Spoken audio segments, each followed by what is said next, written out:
لطیف صاحب کہتے ہیں کہ عدم اعتماد کی تحریک میں نون لیگ میں سہولت کاری ہوئی اور وہی شاید سہولت کاری یعنی کہ خفیہ مذاکرات اب آپ لوگوں کے ساتھ ہو رہے ہیں، اور شاید ان کا اشارہ جو 24 اور 26 نومبر میں بشرا بی بی کے خفیہ مذاکرات تھے اس جانب ہے۔ کوئی خفیہ مذاکرات نہیں ہو رہے۔ یہ جاوید لطیف صاحب کو آپ کوٹ کر رہی ہیں، اب مجھے نہیں پتا ان کا کیا سٹینڈنگ اینڈ اسٹیچر ہے پولیٹیکل ارینا میں، لیکن بہرصورت کوئی خفیہ مذاکرات نہیں ہے۔ خفیہ مذاکرات نہیں ہے بلکہ یہی مذاکرات ہیں جو کہ ہم خواہش مند ہے کہ ہو جائے، شروع ہو جائیں۔ اصل میں تو جو میری کنٹینشن ہے وہ یہ ہے جی کہ یہ لوگ جن کے ساتھ ہم اپیرنٹلی مذاکرات کر رہے ہیں، ایکچولی ان کے ساتھ مذاکرات نہیں ہو رہے بلکہ یہ ایک سہولت کار بنے ہوئے ہیں۔ مذاکرات تو انہی کے ساتھ ہونے ہیں جن کے پاس پاور ہے، جو فیصلے کر رہے ہیں اور جو فیصلے کر سکتے ہیں۔ تو اور اس کے ساتھ اور کوئی مذاکرات کوئی اور لیول کے اوپر یا کوئی اور ٹریک بنانے کی میرا نہیں خیال کہ کسی قسم کی ضرورت ہے۔ اور آپ کو ذاتی طور پر امید ہے کہ اس کمیٹی کے کھیل سے کچھ واقعی کچھ نکلے گا یا پھر کچھ بھی نہیں ہوگا اور آپ کو حکومت کی نیت پر ڈاؤٹ ہے؟ میں تو حکومت کی نیت کے اوپر 1% بھی بھروسہ نہیں کروں گا جی۔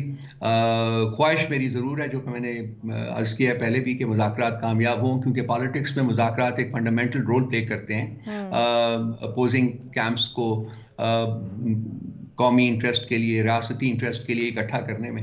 لیکن جیسا کہ میں نے کہا بھی ہے کہ جو انڈیکیٹرز ہیں، جو سٹیٹمنٹس ہیں، جو مسگیونگس جو ہیں جن کا اظہار کیا جا رہا ہے، اس کے بعد تو میرا خیال ہے کہ جو تھوڑی بہت اگر کسی نے امید لگائی بھی تھی تو وہ بھی ختم ہو جاتی ہے۔ لیکن اس کے باوجود میں آئی ہوپ کہ مذاکرات نمبر 1 اگلا راؤنڈ ہو، جلدی سے جلدی ہو، اور میں اس چیز کی بھی امید لگا کے بیٹھا ہوں کہ کوشش پوری کرنی چاہیے۔ ہماری طرف سے تو ہے، امید کرتا ہوں کہ دوسری طرف بھی کوشش کرے گی کہ اس کو کسی طریقے سے آگے بڑھائیں۔ لیکن جو سب سے بڑا کرائسس ہے وہ یہ ہے کہ دیکھیے جو ہمارے ڈیمانڈس ہیں اگر ان میں سے آدھے بھی وہ میٹ کرتے ہیں، لازمی بات ہے تو ہم تو کوشش کریں گے کہ تمام ڈیمانڈس ہمیں میٹ ہوں، تو پھر یہ حکومت رہتی نہیں ہے۔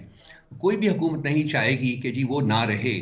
اس لیے جو انہیرنٹلی جو گورنمنٹ کا، سٹنگ گورنمنٹ کا انٹرسٹ ہے وہ مذاکرات کی ناکامی کے ساتھ ہے، وہ مذاکرات کی کامیابی کے ساتھ نہیں۔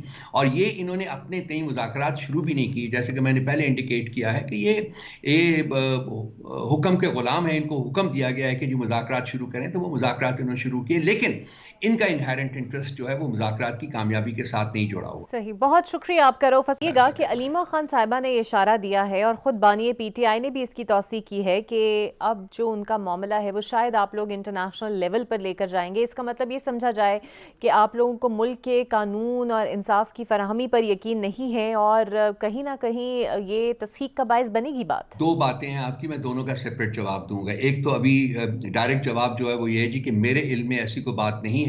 باقی انٹرنیشنل سطح کے اوپر تو آلریڈی یہ پرابلم بہت اٹھا ہوا ہے ہمارے اٹھانے کے بغیر، کیونکہ جو لوگ دیکھتے ہیں ان کی آنکھیں بھی ہوتی ہیں، وہ سنتے بھی ہیں۔ آپ کی جو انٹرنیشنل جو بہت سارے انسٹیٹیوشنز ہیں ان کی رپورٹس آ چکی ہوئی ہیں۔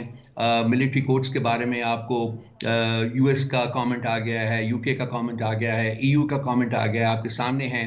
اس کے علاوہ ہیومن رائٹس وائلیشنز کے بارے میں بھی اب ہیومن رائٹ جو یونائٹڈ نیشنز کا جو ہیومن رائٹس باڈی ہے اس کی بھی رپورٹ ہے، ای یو کی رپورٹ ہے، کامن ویلتھ کی رپورٹ ہے، اور بھی ہر جگہ انٹرنل اینڈ ایکسٹرنل فورم۔ تو یہ آلریڈی انٹرنیشنلائز ہو چکا ہوا ہے ایک طریقے سے، تو ہمیں تو کوشش کرنے کی ضرورت بھی نہیں ہے اس میں۔ تو نمبر 1 میرے علم میں ایسی کوئی بات نہیں ہے کہ ہم کوئی ایکسٹراڈنری سٹیپ لیں گے اس کو انٹرنیشنل فورا کے اوپر اجاگر کرنے کے لیے۔ دوسری یہ کہ جی آلریڈی انٹرنیشنلائز ہو چکا ہوا ہے۔ اور آپ لوگوں نے ایک سول نافرمانی کی تحریک کا اعلان کیا تھا، لیکن ایسا لگتا ہے کہ وہ ریت کی دیوار ثابت ہوئی، کیونکہ بیرون ملک پاکستانیوں نے تو آپ کے بیانات کے برعکس 33% کے قریب ترسیلات زر پاکستان بھجوا دی، اور اس پر وزیر اعظم خوش بھی ہیں، مبارکباد دے بھی رہے ہیں اور وصول بھی کر رہے ہیں۔ وزیر اعظم بہت سی ایسی چیزوں کے اوپر مبارکباد دیتے رہتے ہیں جن کا وجود ہی نہیں ہوتا۔ بھی آپ بھی اگر اس دنیا ملک میں رہتی ہیں تو آپ کو بھی پتہ ہونا چاہیے۔ میڈیا یوزلی ان کو اوور لک کرتا ہے۔ نمبر 1 جب یہ فیکٹس اینڈ فگرز آپ کے سامنے آئیں گے تو اس وقت دیکھیں گے ہم، وہ بالکل ریت کی دیوار ثابت نہیں ہوگا۔